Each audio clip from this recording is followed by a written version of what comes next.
Le métier de dev est un métier fait de compromis. Au-delà du triptyque du client délai, qualité et prix, sur nos sujets tech, choisir une techno nous donne accès à des features, mais nous enferme d'autres. Avec des upfronts de plus en plus complexes et complètes, se pose aussi désormais la question de réduire la latence réseau en faisant les calculs sur le client ou de réduire le temps de traitement en faisant le calcul dans le data center. Mais alors, le edge computing est-il la solution sans compromis?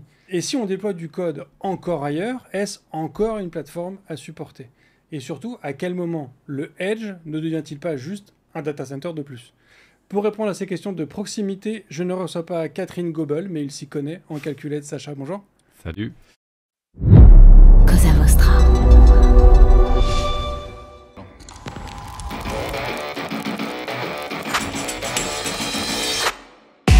Bonjour, je suis Bruno Soulès, je suis un dev, D-E-V, pour différents, extraordinaires et visionnaires. Bienvenue dans If This Then Dev, le podcast qui veut résoudre le problème avant de passer au dev. Chaque semaine, je recevrai un expert pour décoder un sujet ou une tendance de notre formidable métier d'artisan du numérique. Sans en faire un tuto, nous parlerons d'une techno ou de notre quotidien de dev. Une discussion sans boucle, sans condition, mais compilée, afin d'en comprendre tous les éléments avant de passer au dev. Ce podcast est une production Cosa Vostra, où nous codons comme nous accompagnons nos clients, en étant différents, extraordinaires et visionnaires. Alors Sacha, est-ce que tu pourrais te présenter pour les quelques personnes qui ne te connaîtraient peut-être pas? Avec plaisir. Déjà, merci pour l'invitation, Bruno. Ça me fait vraiment plaisir d'être ici. Donc, je suis Sacha Morard. Je suis autodidacte du code. J'ai appris à coder tout seul sur le site du zéro. Pas tout à fait tout seul, donc sur le site du zéro à l'époque. C'était il y a longtemps, ça. C'était un petit ouais, il y a un petit moment.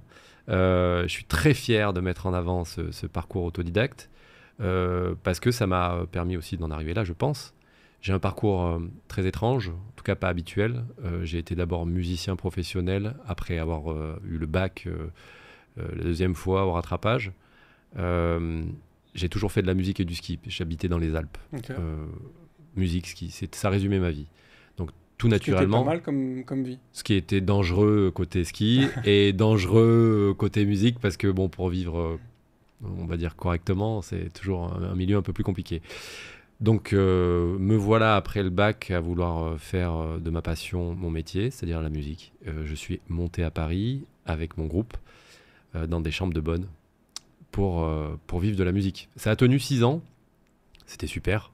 C'était génial. Pendant ces 6 ans-là, j'ai fait tout, aussi bien colleur d'affiches que organisateur de spectacles, de tournées, de comédie musicale. Bien sûr, enregistrer des albums, musicien de studio, tout ça. Ça n'a pas été suffisant, donc du coup, j'ai dû changer de métier. J'ai d'abord commencé par compter des gens dans le métro, faire 2-3 boulots à droite à gauche et j'avais rien qui me donnait vraiment envie, donc j'ai essayé de capitaliser sur mes connaissances. Les seuls que je pouvais éventuellement mettre en avant, c'était mes compétences de graphiste de l'époque, parce que j'avais fait pas mal de Photoshop en étant musicien, en faisant des affiches et des disques et des trucs comme ça. Et donc j'ai été embauché dans une start-up, une entreprise du numérique en France, qui est un opérateur hébergeur, entouré de tech, plutôt des ingénieurs système et réseau. Mmh. Et en gros, mon travail, c'était de faire des flyers, des affiches, en fait, d'habiller tout leur travail et de le proposer à des clients. Et puis, en fait, j'étais tellement passionné et attiré par ce qu'ils faisaient que j'ai voulu apprendre à coder comme ça. Donc, c'est comme ça que j'ai atterri sur le site du zéro, que j'ai appris à coder au départ en PHP. Et j'ai demandé à mes boss de l'époque de devenir développeur. Voilà. Okay. Donc là, ils avaient le choix soit de dire oui et de faire un pari, soit de dire non, et j'allais ailleurs pour apprendre mon nouveau métier de développeur. Et quand tu as fait ce changement, tu te sentais déjà un peu à l'aise sur le métier de dev ou tu t'es dit ok, là je pense que je peux commencer à faire 2-3 trucs? Pas du tout. Ou t'étais encore... J'étais à l'ouest complet. Okay. J'étais complètement perdu. J'étais complètement perdu, mais je savais que je voulais le faire. Voilà. Je me retrouvais en train de faire du PHP, j'avais les neurones qui s'entrechoquaient, j'en pouvais plus, quoi. C'était très très compliqué. J'ai toujours été assez scientifique. J'ai eu un bac scientifique, ça ne veut pas dire grand-chose, mais en tout cas, j'étais pas trop mauvais en mathématiques, en physique, en chimie, en bio. J'étais beaucoup plus scientifique, mais bizarrement, dans la musique, j'étais assez littéraire. J'écrivais des textes, des chansons, des trucs comme ça. Et finalement, là, de me retrouver vraiment sur un terrain très, très, très... pas mathématique, mais pas loin, ça me perturbait beaucoup. Mais je me suis vraiment accroché et j'ai découvert vraiment une passion absolue. Écrire du code, ça m'a envoûté. C'est souvent comme ça, quand on tombe dans ce métier, en général, on tombe pleine balle, quoi. Ouais, et puis d'autant que je pense d'ailleurs que j'aurais pas pu faire une école. Parce que j'ai des problèmes de concentration. Je n'ai jamais fait de diagnostic ou quoi, j'en sais rien, je te dis ça, tu vois, je suis pas médecin. Mais en tout cas, j'ai toujours du mal à me concentrer. J'ai beaucoup de difficultés à lire un livre, par exemple, tu vois. En revanche, donc ce qui veut dire que pour apprendre quelque chose, pour vraiment acquérir une connaissance, c'est très compliqué pour moi. En fait, il faut que je répète. Faut que je fasse. Et grâce à ça, grâce au code, en fait, j'ai appris et je n'arrêtais pas d'apprendre. Donc, apprendre en faisant du code, c'est devenu mon métier. Tu vois, c'est devenu, en fait, même encore aujourd'hui, je le fais tous les jours. J'apprends en écrivant du code. Et grâce à ça, je suis devenu développeur, puis j'ai monté en responsabilité. Je suis passé dans une agence où là, pour le coup, à écrire du code, c'était mon quotidien. J'en pissais tous les jours, en fait. Je faisais je sais pas combien de sites pour différents annonceurs. Et puis après, j'ai intégré l'industrie des médias avec Le Parisien. J'étais développeur pendant quelques temps, puis on m'a proposé le poste de CTO. J'ai fait ça pendant 2-3 ans. Donc là, c'était super, parce que non seulement j'étais toujours dans la tech, je produisais toujours encore, et en plus, j'avais le contact humain, management, donc je m'épanouissais aussi là-dedans.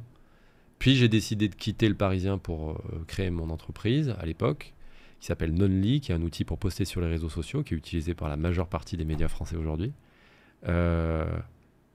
Et puis j'ai décidé de quitter cette entreprise pour repartir chez les médias, et là j'ai atterri au groupe Le Monde, pour lequel j'ai travaillé pendant plus de 6 ans, 7 ans en tout, et j'ai eu la chance d'être CTO du groupe Le Monde juste avant de démarrer cette nouvelle activité, du coup cette nouvelle entreprise qui est Edgy. Ok. Donc on se voit aujourd'hui pour parler d'Edge Computing. Je te demandais au tout début, je crois, de ce live, comment est-ce que ça t'était venu, l'envie de créer le Edge Computing. Et du coup, je me dis que c'est peut-être un bon moyen pour nous aider à comprendre ce qu'est le Edge Computing, que tu nous racontes un peu les problématiques que tu rencontrais. Donc, c'était à l'époque où tu étais au Monde que tu commençais que tu nous racontes un peu les problématiques que tu commençais à rencontrer et à quel moment, du coup, le Edge Computing est devenu comme une évidence. Alors en effet, le edge computing, c'est un concept, je ne vais pas dire une technologie parce que c'est plutôt un ensemble un ensemble de technologies, un ensemble de concepts qui existe depuis quand même un certain temps. On en parle depuis un certain temps. Et très souvent, dans ce genre de situation, de concepts assez affirmés, on manque de cas d'usage. Et on attend les vrais cas d'usage pour se dire « Ah, mais enfin, ça sert à ça, ce truc !» Ça a été le cas pour les modèles de langage, d'ailleurs, pendant un bon petit moment. Ouais, à l'époque de GPT-3, on était tous là, les techos, en train de s'extasier sur ce truc-là. Et puis, dès qu'on en parlait au COMEX, par exemple, on disait ouais, super, on voit pas trop le truc. Même moi, d'ailleurs, je voyais pas trop le truc. Ouais, ça va aider le service client, je sais pas trop. Maintenant, on se pose plus trop la question. Je pense qu'on en est exactement au même stade au niveau du edge computing. En tout cas, je l'espère. Mais je pense qu'on en est au même stade. Le edge, je fais souvent cette analogie, c'est... un peu comme si vous avez une maison, vous êtes connecté au réseau électrique public, mais vous avez besoin de plus d'énergie. En tout cas, d'être sûr que le réseau électrique ne va pas couper pendant l'hiver, comme ça, on a eu cette menace il y a quelques temps. Donc pour ça, vous allez installer dans votre jardin une petite centrale solaire, par exemple, ou éolienne, qui va compenser les besoins énergétiques de votre domicile. Le edge computing, c'est exactement la même chose, mais à l'échelle du numérique. C'est comment on crée des points de présence plus proches des utilisateurs, assez proches, donc ça ne va pas être dans leur jardin, parce que là, on n'en est pas encore à ce stade-là, mais c'est la philosophie, on peut aller encore très loin, mais ça va être à l'échelle de la grande ville, de la grande métropole, où là, il va y avoir des points de présence, donc des serveurs, qui vont être en capacité de calculer des choses, de traiter, d'effectuer un traitement, plutôt que d'avoir à le faire dans le data center qui est très loin. Et donc ça, c'est le concept du edge computing.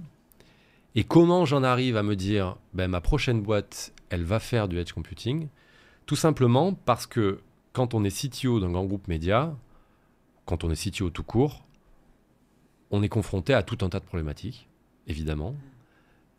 Problématiques techniques, j'entends. Des humaines aussi, bien sûr, mais aussi problématiques techniques. Et on cherche tout le temps des solutions pour résoudre ces problèmes. On est avant tout des problème solvers. Et il y a un peu plus d'1 an, j'étais toujours, encore et toujours, en train de lutter contre des adblockers, contre les taux de consentement qui s'effondraient, pour réussir à collecter de la donnée utilisateur. C'est-à-dire comprendre simplement quelle est l'audience, donc la donnée statistique. Je ne parle pas là de retrouver les utilisateurs pour pouvoir les cibler, je parle simplement quelle est l'audience de mon site ou de mon application mobile. Ce qui est nécessaire pour un site média, de connaître son audience pour pouvoir... Ce qui est nécessaire pour toute entreprise qui a une présence sur Internet, en fait. On a besoin de savoir qu'est-ce qui marche pas. Est-ce que mon tunnel de commande, il fonctionne? Est-ce que, je sais pas, c'est quel produit qui fonctionne le mieux, qui a été vendu? Tout un tas de choses comme ça. Combien d'utilisateurs j'ai en ligne? Ça, en fait, je suis pas le seul à l'éprouver, mais on est plein, CTO, à avoir des difficultés à le mesurer correctement aujourd'hui. Et il y a un peu plus d'1 an, j'étais en train de lutter pour faire en sorte que l'outil qu'on utilisait pour collecter de la donnée ne soit pas bloqué par les adblockers. Donc je trouvais une parade, et puis 15 jours après, cette parade était découverte, et donc du coup, de nouveau contrée. Et donc du coup, on gagnait 2 millions de visites, puis on perdait 2 millions de visites, puis on gagnait 2 millions de visites, puis on perdait... en statistique, hein, j'entends. Mais sauf que c'est important d'avoir une bonne visibilité si tu veux comprendre tes utilisateurs et leur... et je sais pas, adapter ton produit en fonction de leur usage, tout simplement. Et au même moment, j'étais en train de réfléchir à ce concept de edge computing, et j'étais en train de tester notamment des solutions de edge computing, chez AWS, chez Fastly, chez Cloudflare. Et là m'est venue l'idée d'Edgy, qui est en fait une surcouche de vulgarisation au-dessus du edge, qui permet d'utiliser toute la puissance du edge computing sans avoir à évidemment brancher des serveurs, pour pouvoir exécuter des charges de travail proches de l'utilisateur, mais pas non plus dans son client. J'ai du mal à comprendre comment est-ce que le edge peut répondre à une problématique de clients qui ne... problématique des adblocks, par exemple. Comment est-ce que ça se conjugue, tout ça? Alors, quand on veut collecter de la donnée, par exemple, on va prendre en tout cas le scénario de je veux collecter de la donnée avec un outil d'analytics. Okay, Google Analytics, Amplitude, Mixpanel, peu importe. Donc je l'installe sur mon app, sur mon site internet ou mon application mobile. Et comment je l'installe? Je l'installe majoritairement client-side. Donc c'est-à-dire que je vais installer un script ou un SDK, un SDK mobile ou un SDK JavaScript dans mon site. Okay, et donc il va s'exécuter côté client. Il va s'exécuter sur l'appareil de mon utilisateur. Pas sur mon serveur, sur l'appareil. Et ce faisant, cette exécution est soumise à 3 grandes barrières. La première, la régulation. Parce que ces technologies qui tournent collectent de la donnée, dont certaines peuvent être personnelles. Donc, il ne faut pas que ces technologies s'exécutent sans avoir reçu préalablement le consentement de l'utilisateur. Bon, premier point, si tu n'as pas le consentement, la plupart du temps, tu as du mal à collecter. Même si c'est de la donnée anonyme, en tout cas, il faut que tu t'assures. Donc, c'est une mécanique de développement qu'il faut appréhender, quoi, et qui est assez pénible et complexe. Deuxième point, les adblockers. Comme tout s'exécute côté client, les adblockers peuvent empêcher l'exécution de ces scripts. Et ils le font. Les adblockers ne bloquent pas que des technologies publicitaires. Là, ce dont je vous parle, ce n'est pas des technologies publicitaires, c'est des technologies statistiques.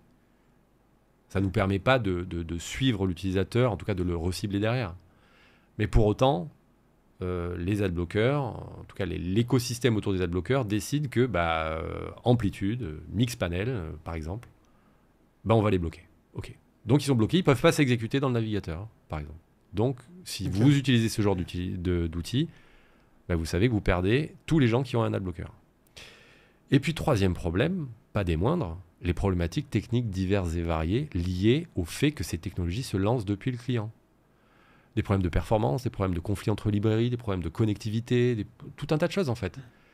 Mis bout à bout, chez Edgy, on a mesuré que on perdait le quart de visibilité des utilisateurs et le tiers de l'usage. C'est-à-dire que vous regardez vos statistiques. 30% de ce que les gens font, tu le sais pas. Tu sais pas. Exactement. 30% de ce qu'ils font, un peu plus même que ça, hein, en gros, n'est pas présent dans les outils d'analytics. Ça, c'est ce qu'on a mesuré en mettant en place un POC. Et en fait, quand j'ai découvert ça, je me suis dit, il faut trouver une solution. Et la solution pour contrer ça, c'est d'opérer la collecte côté edge. Donc pas dans l'appareil, mais avant que la donnée arrive dans l'appareil. C'est-à-dire sur ces serveurs qui sont proches de l'utilisateur, mais pas très loin non plus. Ok.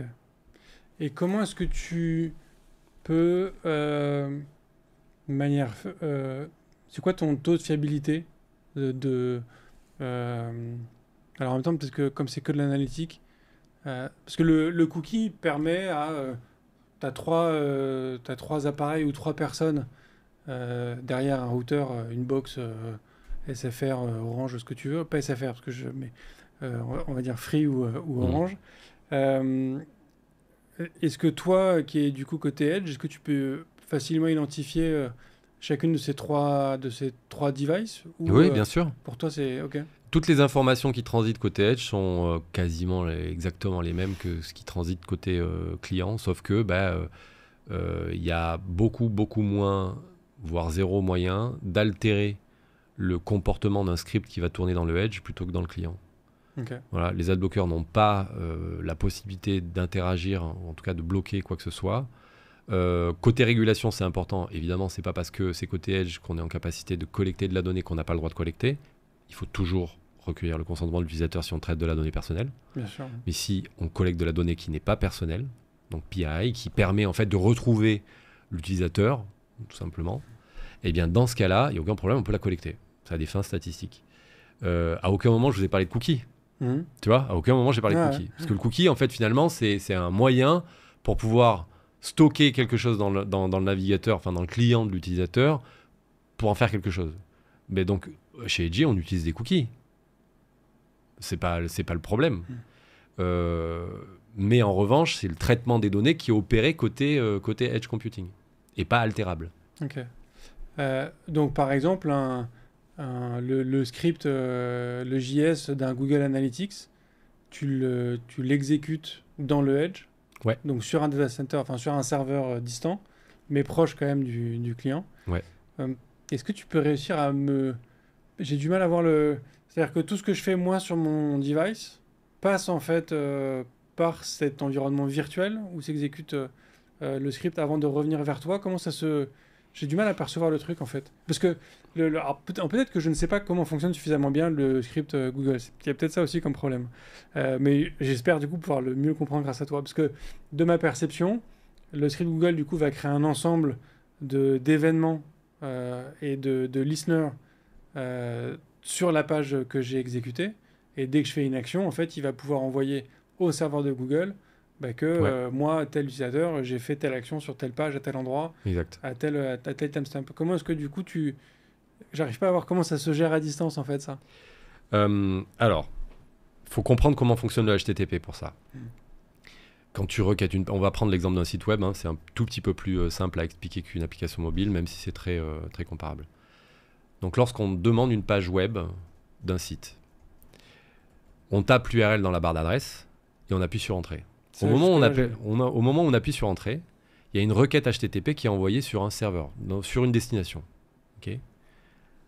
La destination, l'origine, c'est un serveur dans lequel un développeur a développé une application qui tourne et qui va, elle, recevoir la requête et va construire une page web, du code HTML. Ensuite, va renvoyer la réponse HTTP à celui qui l'a demandé. D'accord ? Donc finalement, c'est un jeu d'aller-retour, un message qui est envoyé et une réponse qu'on reçoit. Dans cette réponse, il y a la page HTML. La page HTML, elle est reçue par le navigateur, elle est parsée, elle est interprétée. Et dans cette page HTML, il y a des scripts Analytics. Donc il y a le script de Google Analytics en l'occurrence. Okay. Voilà. Donc c'est là où l'appareil va exécuter le script de Google Analytics. Et Google Analytics, là, a mis toute sa logique. En effet, il va demander au navigateur d'effectuer de nouvelles requêtes pour aller collecter de l'information sur l'utilisateur. Quelle page il a vue, sur quel bouton il a cliqué, etc., etc. Donc d'abord un aller-retour vers le serveur origine, ok, qui construit la page. Et ensuite, une fois qu'on est dans le client, en fait, dans le navigateur, il y a tout un tas de requêtes qui sont effectuées pour aller faire tout un tas de choses par des third parties.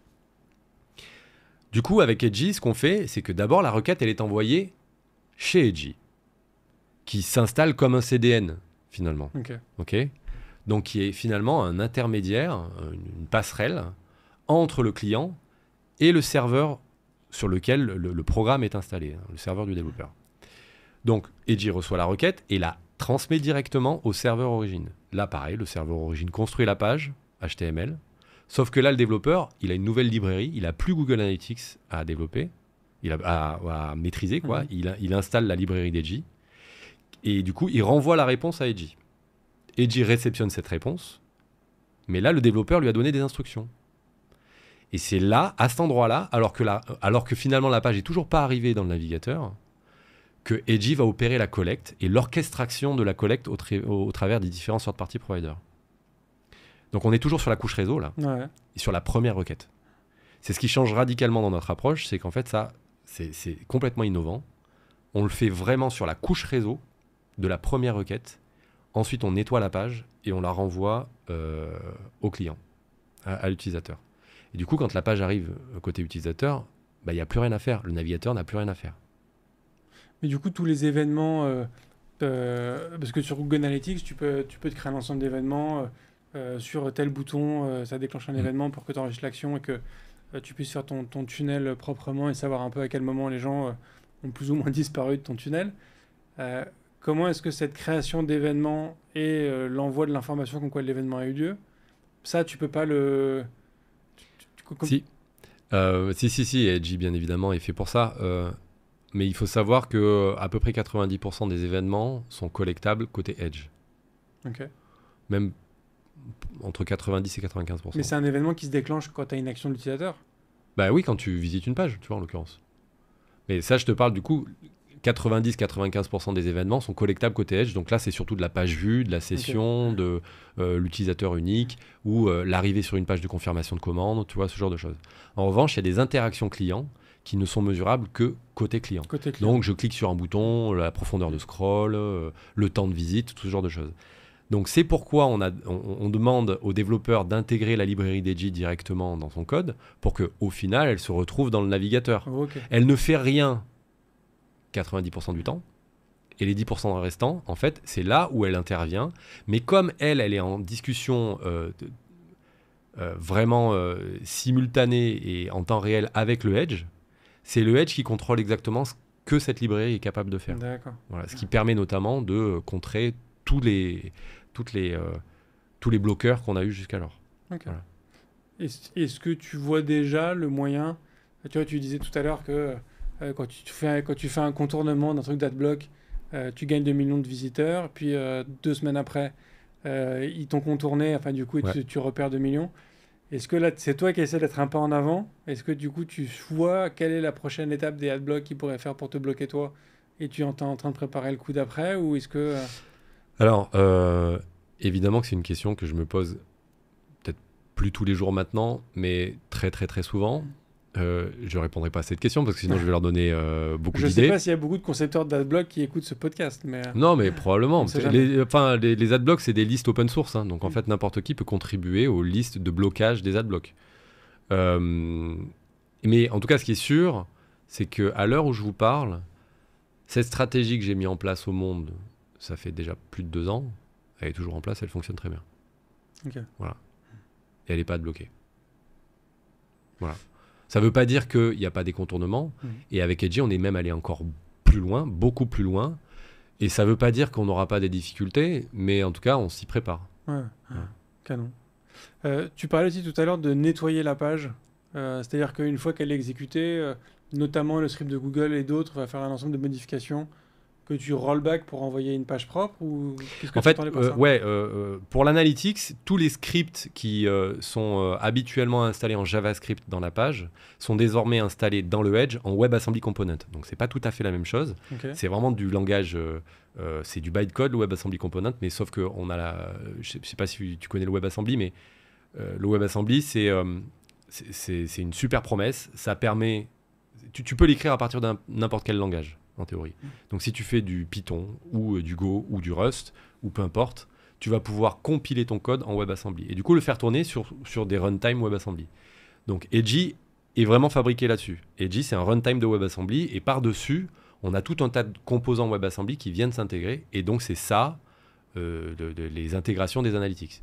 On est un peu, si tu veux, une espèce d'App Store, mais pour le Edge, tu vois, où Google Analytics, Segment, Mixpanel, etc., A/B Testy développent leur propre WebAssembly component pour s'intégrer directement chez Edgy. Pourquoi je te disais ça? J'ai oublié ta question, du coup. Ma question était sur... tu parlais de nettoyer la page. Ouais. Donc, on parle beaucoup de l'analytics. Et l'analytics, tout est asynchrone. Ça ralentit pas du tout la génération de la page, le rendu, etc. Quand je te disais nettoyer, c'est simplement qu'en fait, ça enlève tout un tas d'aspérités qui peuvent y avoir dans la page liées au tag. Puisque pour le coup, tu n'as plus besoin du JavaScript de Google Analytics. La page est nettoyée. Mais Edgy est en capacité de faire encore plus que ça, puisqu'on est sur le Edge. On est en capacité de lire ce que le développeur nous a envoyé comme instruction directement dans le Edge, et aussi d'opérer des changements dans la page s'il le souhaite. Okay. L'A/B testing, par exemple, qui est notre deuxième verticale, c'est un sujet extrêmement important pour nous, parce qu'aujourd'hui, je crois qu'il n'y a pas un développeur avec qui j'ai discuté qui a déjà opéré, enfin en tout cas installé des scripts d'A/B testing sur une page, qui n'en a pas souffert. Tout le monde a souffert de ce truc-là. C'est gourmand en ressources, ça ralentit les pages, c'est pas très pratique. En fait, c'est vraiment pénible. Et bien, tout de suite, quand tu penses que cet A/B testing va pouvoir être opéré en fait directement dans le Edge, là, tu te lèves d'un tas de contraintes et surtout liées à la performance. Donc, ça injecterait directement dans la page les tests, tu vois. Ok. Voilà. Oui, parce que ça te permet notamment sur ces notions d'A/B testing, qui effectivement sont à chaque fois une tannée. Ça a un impact considérable sur ton temps de chargement, enfin d'exécution. Ouais. Ça te permet d'exécuter donc en WebAssembly, qui potentiellement le rend un peu meilleur, mais effectivement aussi sur le cloud, donc potentiellement sur un serveur qui a un ch'touille plus de capacité que le device de ton client. C'est pas du tout les mêmes langages. Le JavaScript, le PHP, le Ruby, le Python, si vous avez des frameworks, il y a beaucoup de frameworks qui existent sur ces langages-là pour faire du web. Hein, on en parle encore du website, mais ça, c'est des langages interprétés. Donc, par définition, ils sont plus lents que les langages compilés. Par définition. Voilà. Donc, vous allez pouvoir coder un super truc en JavaScript, mais donc, du coup, si c'est côté serveur, de toute manière, le coût d'exécution va être important. Dans le Edge, c'est pas du tout la même chose. On est sur du très bas niveau. Nous, on code tout en Rust, avec du WebAssembly. Pour nous, nos composants, ils sont également écrits en Rust et compilés en WebAssembly. Donc, c'est memory safe, CPU safe. Enfin, c'est un temps d'exécution qui est extrêmement optimisé. Hein. Ouais. Pour te dire, l'orchestration de 5 analytics dans une requête et dans une réponse, ça nous prend maximum 10 millisecondes. Maximum. Donc, bon. Ça reste extrêmement correct par rapport à ce que ça le problème, c'est que si tu essaies de faire ça en langage interprété, tu vas avoir du mal. Ouais. Ou en tout cas, pas dans ces temps-là. Tu mets un temps Oui, de chargement voilà, de c'est tes ça. clients en Ouais, bien disant soyez patients, ça arrive. Quoi. Exact. Pourquoi ce choix du WebAssembly? Dans le live, on a Nicolas qui troll un peu en nous disant est-ce que WebAssembly est vraiment encore considéré comme une promesse? Mais pourquoi ce choix du WebAssembly? Parce qu'en fait, le WebAssembly arrive depuis janvier dernier, c'est pas si vieux, avec un concept affirmé qui est le WebAssembly Component Model. Le WebAssembly, je le rappelle encore une nouvelle fois, c'est un bytecode qui peut être écrit, compilé à partir de plusieurs langages. Donc finalement, c'est aller un petit peu plus loin que la philosophie Java, où pour faire du Java, il fallait écrire en Java. Là, tu te dis, je peux écrire un programme à partir de n'importe quel langage et le faire exécuter par un runtime qui le comprend. Ok ? C'est ça le WebAssembly. J'écris en Go, je vais compiler en WebAssembly, et puis un runtime, je m'en fous de comment il est écrit, il peut être écrit en Python, qui va le lancer. Ok ? WebAssembly Component, c'est ça, mais version composant. C'est-à-dire que là, je peux écrire n'importe quel programme dans n'importe quel langage, et je vais appeler comme un import ou un use, donc une dépendance tierce d'un WebAssembly Component, qui est du coup un binaire que j'ai téléchargé, qui est présent dans mon directory, et je vais l'importer et je vais l'exécuter. Et j'ai juste une sémantique d'échange entre mon programme à moi et lui qui précise vraiment les modalités d'échange. Il y a une interface qui est définie. Ouais, c'est ça, ce qu'on appelle le world. Donc c'est vraiment, je définis quelle fonction j'attends, quel retour j'attends, et donc du coup voilà. Et ça en fait, c'est génial, c'est tout nouveau, c'est de janvier dernier. Mais si tu veux, ça permet à créer une communauté de développeurs pour développer des composants sur n'importe quel langage en fait. Donc nous, on pense que le WebAssembly, c'est puissant et ça a de l'avenir parce que c'est pas si vieux que ça. Ça existe depuis un petit moment, mais c'est pas si vieux que ça. Mais vraiment, les technologies massives et qui ont changé un peu les choses dans la tech ont de toute façon mis longtemps à s'installer et ensuite, après, elles ont commencé à décoller. Je pense que le WebAssembly, c'est le cas. Tu penses que ça va être picked up à un moment par un gros éditeur ou un gros acteur du monde de la tech? Mais c'est déjà le cas. Fastly, par exemple. Mais sauf que c'est différent. Il y en a beaucoup qui utilisent déjà le WebAssembly, mais sauf que c'est un moyen. C'est pas obligatoirement... tu vois, c'est difficile de considérer que c'est un vrai cas d'usage. Mais Fastly utilise énormément de WebAssembly. En l'occurrence, leur plateforme de Compute at Edge, c'est que du WebAssembly. Ouais. Mais tu crois Cloudflare aussi d'ailleurs, hein. Leur Workers, c'est du WebAssembly derrière. Mais tu crois que c'est un langage qui va arriver côté... parce que moi, la première fois que j'ai entendu parler de WebAssembly, c'était un peu présenté comme un successeur de Flash, avec la possibilité d'exécuter quelque chose dans le navigateur du client. Est-ce que pour toi, ça c'est un usage qui va arriver Ça existe déjà. Quand tu prends Figma, par exemple, Figma utilise beaucoup de WebAssembly côté client. Le WebAssembly, ça a cette force, c'est de pouvoir être exécuté un peu n'importe où, sur n'importe quelle machine. Donc, du moment qu'on a un runtime, en gros, on peut exécuter du WebAssembly. Et bonne nouvelle, les navigateurs ont un runtime WebAssembly. Donc, tu peux exécuter du code binaire, un bytecode, directement dans un navigateur s'il est en WebAssembly. Pour ça, tu as un portage entre le JavaScript. Donc, tu lances du JavaScript qui, lui, va exécuter du WebAssembly, etc. Donc, oui, exécuter du WebAssembly côté client, ça existe. C'est pas du tout notre play. Hein. Nous, notre play, c'est plutôt de l'exécuter côté serveur. Et ça, c'est possible depuis pas si longtemps que ça, finalement, depuis qu'on a créé des runtime côté serveur. Ok. Quand tu décris aussi le concept de Edge, donc de se rapprocher du client, moi, la première pensée que j'ai, c'est un CDN, c'est ma gestion de cache, qui sont, je pense, aussi des sujets très importants dans un groupe média. C'est quoi déjà, est-ce que le CDN est considéré comme du Edge? Et après, toi, en tant que Edgy, tu te positionnes avant ou après le cache, ou comme acteur de cache aussi? Alors nous, non, on n'est pas un acteur de cache. On sait en faire parce que c'est facile pour nous d'en faire. Parce que la réponse à la précédente question, c'est est-ce que les CDN sont considérés comme du Edge? Oui, c'est tout à fait du Edge Computing. Okay. Ils ont des serveurs partout autour de la planète. Et ce qu'ils ont fait jusqu'à maintenant, c'était un boulot extrêmement utile pour l'ensemble des marques, qui était de délivrer des copies de cache de contenu, donc du coup plus rapidement que d'avoir à aller chercher jusqu'au serveur originel. Là finalement, en fait, c'est ces propres CDN-là qui ont évolué dans leur infrastructure et qui ont permis à leurs clients de pouvoir exécuter du computing directement sur leur point de présence. En fait, on parle de ça, que tu prennes Cloudflare, Fastly, Akamai, AWS CloudFront, tous, désormais, ont la capacité d'exécuter des charges de travail sur leur point de présence. En tout cas, ils donnent cette capacité-là à leurs utilisateurs.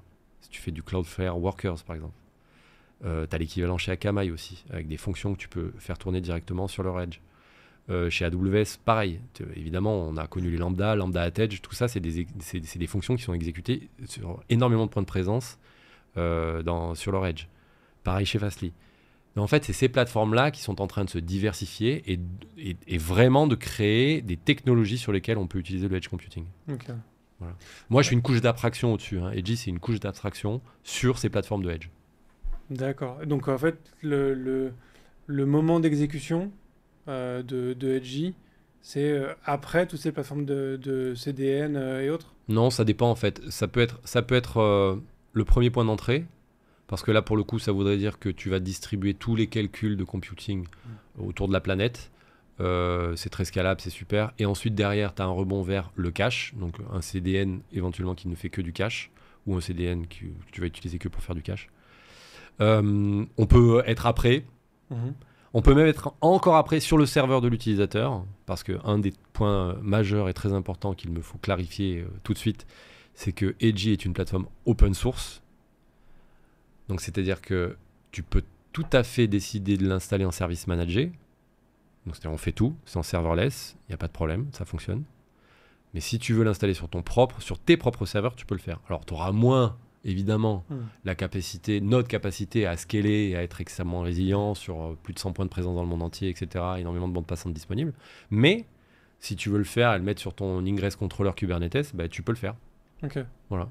Donc en fait, peu importe où tu te places, ça va fonctionner. Tu n'auras pas exactement les mêmes façons de faire, mais Edgy le prévoit en fait. Edgy sait si tu as caché le contenu, si tu n'as pas caché le contenu et quelle stratégie opérer. Ok. À quel moment, si on commence à avoir autant de code déployé en Edge qui s'exécute, peut-être que nous a parlé effectivement de tous les services de CDN et autres qui se développent, qui font de plus en plus de choses. Au final, ça devient juste un mini data center ou un data center normal. En fait, il n'y a plus de notion réellement de... C'est juste une réplication de... Non, c'est pas tout à fait, c'est pas tout à fait comparable. Vraiment, moi, je me pose cette question qui est, quand tu installes un applicatif chez ton cloud provider, tu décides où tu le mets, cet applicatif. On parle vraiment d'un site ou vraiment de flux qui sont consommés par une application mobile. Un truc assez lourd, ok. Tu vas décider de où tu l'installes. Tu choisis la dans région. Quelle zone géographique tu vas l'installer. Éventuellement, si tu as une audience internationale, tu vas décider de multiplier ces zones. Tu vas du coup te poser la question, ma base de données, du coup, je la mets où? Parce que si j'ai des utilisateurs aux États-Unis et des utilisateurs en France, ok. Donc j'ai des serveurs en France, j'ai chez un cloud provider qui me fournit un espace en France, et pareil aux États-Unis. Mais du coup, ma base de données, si elle est en France, ceux qui sont aux États-Unis qui vont l'interroger, il va y avoir de la latence entre les États-Unis et la France. Donc, il faut que je fasse un système de réplication pour répliquer les données de la base de données en France versus un cluster également aux États-Unis. Donc, tu vois là, tu multiplies. Le edge computing, te pose pas ces questions-là. Tu n'as pas à te les poser. Oui, on les fait à ta place, mais ça résout pas le... Tu restes sur un data center. Tu restes sur des serveurs. Tout est exécuté côté serveur, évidemment. Dans des data centers, du coup. Oui, c'est juste que c'est pas toi, du coup, qui gère cette... Mais sauf que tu gères pas cette réplication parce que par définition, pour moi, la définition du Edge, c'est ça, c'est que cette réplication, elle existe de base. Et le code d'Edgy, quand tu prends le service manager, que tu sois à Paris ou à Austin ou je sais pas où, en Australie, en fait, tu auras exactement le même temps de réponse. Le serveur le plus proche, ça va être celui, je sais pas moi, de la ville la plus proche de chez toi. Et le programme va se lancer en 0,1 milliseconde et va s'exécuter de la même façon. Tu vois. Donc, tu n'as pas à te poser cette question. Évidemment, là, tel quel, tu ne fais pas tourner une base de données dessus. Donc, c'est pour des cas d'usage très spécifiques. Donc, l'analytics, l'A/B testing, la sécurité, tout ce genre de choses. Pas une base de données. Pas encore, mais ça viendra. Est-ce que ça veut dire que un contournement qui existe depuis le début des soucis avec les adblocks pour des outils d'analytics comme Google Analytics, qu'on a évoqué plusieurs fois, ce serait qu'au final, moi, quand je crée ma page, je crée en fait à la main tous mes appels d'API à l'API de Google pour déclencher tous les différents événements qu'il peut y avoir et du coup ne plus avoir embarqué le script JS de Google dans la page, mais de le faire à la main depuis... Parce qu'au final, ce que tu fais, j'industrialise ce que tu pourrais faire à la main côté serveur. Exactement.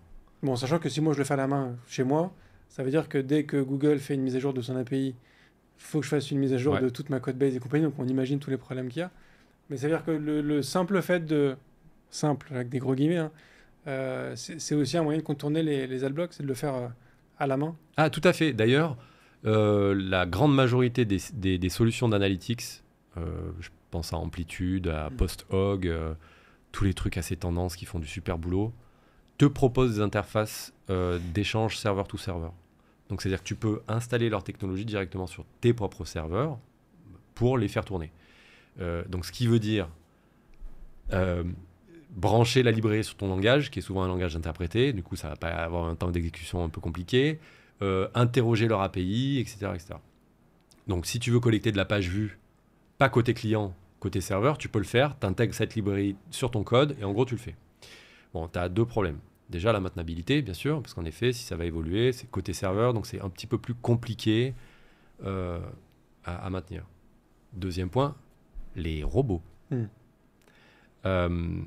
Si tu fais pas gaffe, tu vas avoir énormément de trafic parce que la majeure partie de ton trafic, ce sont des robots, des crawlers. Pour te donner un chiffre très précis, au monde, plus de 50% des requêtes qui arrivaient jusqu'à nos serveurs étaient issues de robots. Plus de 50%. Et seulement 15% étaient issus de good bots, c'est-à-dire Google, Bing, tous ceux qui sont en fait autorisés, qui servent. Okay. Les autres, c'est des robots dont tout le monde se fout et en fait, c'est juste de la pollution. Ça, moi, c'était un truc qui me rendait fou. Dans une boîte précédente, j'étais CTO d'un site de vente aux enchères d'objets d'art. On avait à peu près 8 millions d'objets qui étaient référencés et qui avaient quand même une certaine valeur de référencement, du coup, sur les moteurs de recherche. Et je voyais ma facture cloud et en fait, je faisais la corrélation entre ce que je payais de capacité de serveur pour en fait supporter majoritairement des bots qui venaient en fait crawler tout notre inventaire. Je trouvais ça fou, le volume de trafic que représentent les bots. Ah ouais, c'est colossal. C'est d'autant plus colossal quand tu as un site populaire, mais en fait pas que, parce que dès que tu lances une IP publique, de toute manière, tu sais qu'elle est crawlée les 5 minutes suivantes, quoi. En fait, c'est vraiment l'activité de crawling est extrêmement importante sur le web. Donc ça, c'est pas à négliger. Et donc si tu commences à penser que tu vas pouvoir collecter de la donnée côté serveur avec ce genre de librairie, eh ben, tu vas forcément avoir de la pollution. Et ça, cette pollution, on la gère parce qu'on a un système anti-bot directement installé qui permet de ne laisser passer que le trafic humain. Enfin, on laisse passer tout le trafic jusqu'à serveur d'origine, mais en tout cas, on ne collecte que le trafic humain. Okay. Est-ce que ça veut dire aussi que pour Google Analytics que tu exécutes, toi, côté Edge, Google Analytics voit au final que tes IP à toi et ne voit pas l'IP des clients? Oui, mon colonel. Mais donc, du coup, est-ce que ça fausse pas leurs analytiques à eux? Bah, alors, bon, l'IP, elle a pas mal de désavantages, en fait. Elle est considérée comme une donnée personnelle. Oui, de plus en plus. Ouais. PII, en fait, qui permet de retracer potentiellement l'utilisateur. Si tu as une IP, éventuellement, tu peux même trouver le domicile de l'utilisateur. On est d'accord ? Au moins la ville. Donc, c'est une donnée hautement identifiable. Alors même qu'elle n'est pas fiable. Elle n'est pas fiable à 100% parce que tu peux avoir une donnée d'une entreprise ou d'un réseau Wi-Fi public, etc. Tu vois ? Mais malgré tout, elle est considérée comme une donnée personnelle. Donc, ce qui fait que si tu la collectes, tu la transfères en fait aux analytics providers, normalement, il faut recueillir le consentement de l'utilisateur avant, parce que c'est une donnée personnelle. Bon, mais là, comme c'est les serveurs de Edgy qui effectuent toutes les requêtes aux analytics providers, bah super, tu n'as plus l'IP du client, tu n'as pas demandé de consentement. Par définition, c'est déjà anonymisé. On est d'accord ? Et donc non, en fait, ça sert pas à grand-chose l'IP du client, mis à part connaître la provenance éventuellement si tu fais de la géo-IP. Tu te dis, bon, ok, cette IP, elle appartient à Paris, donc je sais que j'ai tant d'utilisateurs sur Paris. Ok, mais c'est pas fiable aussi, à 100%. Ça permet aussi de distinguer deux utilisateurs.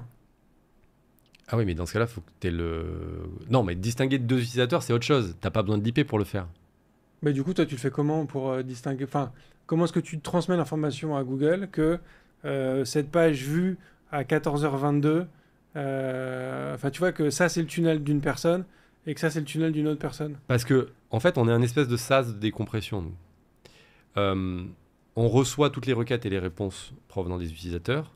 Et donc, chez nous, on a un système d'identification de l'utilisateur pour savoir statistiquement si il est unique, si il est dans une session existante où il recommence une session, et les pages qu'il visite. Ok. Voilà. C'est tout. Ces informations-là, finalement, on les garde de notre côté et on les transforme au moment où on les envoie aux analytics providers. C'est-à-dire que l'identifiant, nous, qu'on a de l'utilisateur, ce n'est pas le même qu'on envoie aux analytics providers. Donc, on est ce sas de décompression, mais évidemment, nous, on est en capacité de savoir que cet utilisateur-là, il est unique. Bah, parce que, encore une fois, je n'ai jamais dit qu'on n'utilisait pas de cookies. On utilise du cookie. Et donc, mais un cookie first party qui nous permet de savoir, bah tiens, l'utilisateur est venu là maintenant. Il est venu 5 minutes après, mais c'est le même utilisateur. Mais si tu changes d'ordinateur, mais que tu as la même IP, bah, c'est pas le même utilisateur. Je vois. Ce que font les analytics providers, ils font la même chose. Ouais, carrément. Euh, Tu évoquais tout à l'heure, mais vraiment en passant, tu as parlé d'un gain côté sécurité. Ouais. C'est un sujet qui pop de plus en plus, les aspects de cybersécurité. Ouais. J'imagine que sur un groupe comme Le Monde, tu as dû être confronté à des choses saucées. Quelques-unes. En quoi est-ce que le edge computing, c'est une solution et à quoi? En fait, cette capacité de calcul qu'a le Edge, c'est justement un lieu adéquat pour opérer des détections et des mitigations. Le Edge, c'est un endroit où les requêtes passent et les réponses sont transférées. Donc, en conséquence, si en plus à cet endroit-là, on a une capacité de calcul assez puissante et scalable, ben, ça veut dire qu'on sait très très bien détecter les bots, qu'on sait très bien détecter les attaques, reconnaître des patterns de sécurité, en tout cas de failles de sécurité évidentes, et les mitiguer. Tu vois ? Et donc, en plus avec ce système KEG de WebAssembly Component, donc de composants qui viennent s'imbriquer dans notre software, eh ben on est en capacité d'intégrer des solutions de sécurité très connues sous la forme de composants, comme Datadom, comme CrowdSec, comme tout ce genre de choses en fait. Ok. Voilà. Donc tu peux nettoyer une requête avant qu'elle arrive chez le client. Exactement. Tiens, d'ailleurs, il y a un truc dont on parle quasiment jamais, mais qui est un fléau, c'est que depuis que le third-party cookie a été supprimé de Safari, est en voie de suppression sur Chrome, les sites qui ont une activité publicitaire lancent énormément de choses côté client. Et là, ce qui se passe dans le navigateur, en l'occurrence, c'est énormément d'échanges réseau entre l'utilisateur et l'industrie publicitaire. Et comme le cookie third party n'est plus accessible par l'industrie publicitaire, ils se sont mis à déposer des cookies first party. Donc, juste pour préciser, cookie third party, on est sur lemonde.fr. Un script qui va s'exécuter va pouvoir déposer un cookie sur, je sais pas moi, toto.com, ok, ouais, qui est un annonceur. Et donc du coup, quand cet utilisateur va se retrouver sur toto.com, il va dire ah je l'ai vu passer sur Le Monde, etc. Je peux le cibler et puis je peux le cibler partout, etc. Bon ça c'est plus faisable. Heureusement d'ailleurs, c'est plus faisable. Et il faut d'ailleurs se dire que ce sera plus jamais faisable. Mais du coup, les annonceurs, en tout cas l'industrie publicitaire, ont commencé à dire bah, je vais plus déposer un cookie en toto.com, je vais le déposer en lemonde.fr. Au moins, je le connaîtrai quand il revient sur lemonde.fr. Et je vais essayer de trouver des mécaniques pour réconcilier mes données en offline, etc. Ok, mais donc du coup, lemonde.fr, bah, y a beaucoup de cookies qui arrivent. Ah, il pose 22 cookies par seconde. Beaucoup. Ce qui veut dire que les requêtes HTTP, progressivement, ont augmenté en taille, en poids. Et ça a quoi comme impact ? Ça a que quand la première requête elle est envoyée sur les serveurs du monde, hein, mais ça marche pour n'importe quel site derrière, eh ben, en face, tu reçois un volume d'entête HTTP qui est beaucoup plus important qu'il y a 4 ans. Et ça crée des erreurs. Il y a des erreurs invisibles qu'on ne voit même pas en fait. Des erreurs côté serveur, de Nginx, de HAProxy, etc. qui en fait disent « Attends, moi, tu m'as pas dit que je devais gérer un volume de requêtes aussi important, un volume d'entête aussi importante. Ouais. » Donc ça, le Edge, c'est super parce qu'en fait, on peut nettoyer justement tous les cookies envoyés à l'origine directement en temps réel. Canon. Question aussi qui arrivait dans le live. À partir de quel moment pour toi il faut commencer à envisager de mettre en place une solution de Edge Computing ? À partir du moment en fait où les use cases qu'on propose répondent aux problèmes que vous rencontrez. En l'occurrence, le premier use case qu'on résout, c'est le problème de la data collection, donc la collecte de données et le manque de visibilité, la perte liée à cette collecte de données. En gros, si vous collectez de la donnée sur votre site, vous avez forcément une perte. Et si vous en souffrez, vous devez passer sur du edge computing pour pouvoir le résoudre. Alors, en même temps, d'après toi, est-ce qu'il y a... c'est pas est-ce qu'il y a, mais plutôt quelle serait la proportion d'entreprises qui ont une perte de statistiques parce que avec les notions de cookies, de consentement et compagnie, tout ce que ça engendrait, mais qui ne savent pas le mesurer ou qui ne peuvent pas le mesurer ou qui n'en ont pas conscience. Il y a de tout, hein, mais ça fait un petit moment qu'on discute avec pas mal de prospects, clients, marques en général. Moi je vois 2 scénarios. Il y en a certains qui ont une bonne maturité sur le sujet et qui ont réussi tant bien que mal à avoir une estimation, ils savent pertinemment que bon, mon taux de consentement, il est de temps, mon taux d'adblock, il est de temps, donc je pense que je perds à peu près 20% de données.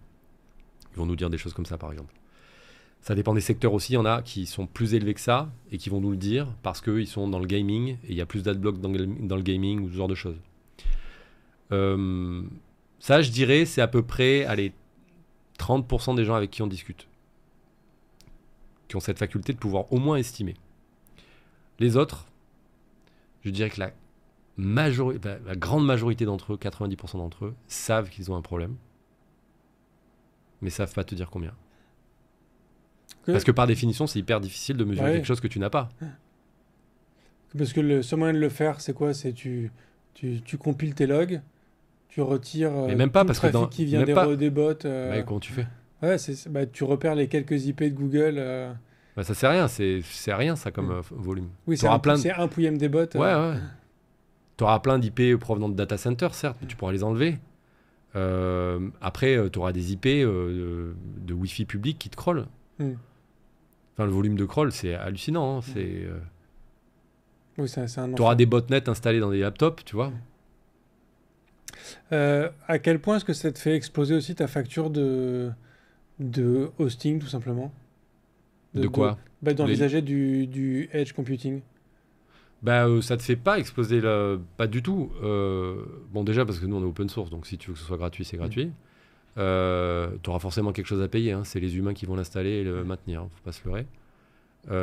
En revanche, si jamais tu utilises le service managé, finalement tu payes ce que tu consommes, quoi. Donc ça va pas alourdir considérablement. Je pense que ce que tu payes en analytics pour avoir des données fausses, c'est bien plus à mettre en considération que, tu vois, une solution comme ça qui va te faire finalement gagner une visibilité cohérente sur tes analyses et éventuellement les optimiser, hein. Ouais, carrément. Ok, canon. Merci beaucoup en tout cas, Sacha, pour toute cette discussion. J'aurais 2 dernières questions pour toi qui sont les questions rituelles du podcast. La première, c'est est-ce qu'il y a un contenu que tu souhaiterais partager avec tous les auditeurs? Ouais, moi je vous conseillerais de regarder la série, je crois qu'elle est disponible sur Netflix, qui s'appelle Startup. Ouais, c'est pas très original, hein, provenant de moi. C'est une série de 2016 avec Adam Brody et Martin Freeman à l'intérieur. Elle est en 3 saisons et en fait, elle parle de 3 inconnus qui s'associaient pour créer une startup qui s'appelle Gencoin, qui est en fait un truc de monnaie qui permet en gros de dissimuler leur argent illégal, quoi. Okay. Donc c'est un mélange entre des gens vraiment issus de la tech et du monde de l'entrepreneuriat et des voyous qui créent une boîte à Miami. Voilà, moi ça m'a plu. Il y a aussi un peu de bagarre au milieu, alors peut-être pour ça aussi que ça m'a plu, j'en sais rien, mais voilà, c'est le mélange entre le monde des startups et le... Ok.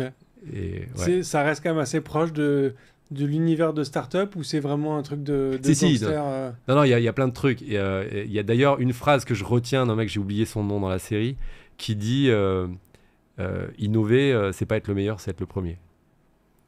Et pour le coup, tu vois, cette phrase-là, je l'ai toujours gardée parce que je me suis dit, putain, mais c'est pas bête en fait. Il y en a plein qui ont dit qu'ils sont innovants, mais en fait, ils n'ont jamais rien inventé, ils ont juste reformulé un concept. Et c'est vrai qu'innover, c'est avant tout être le premier et pas le meilleur.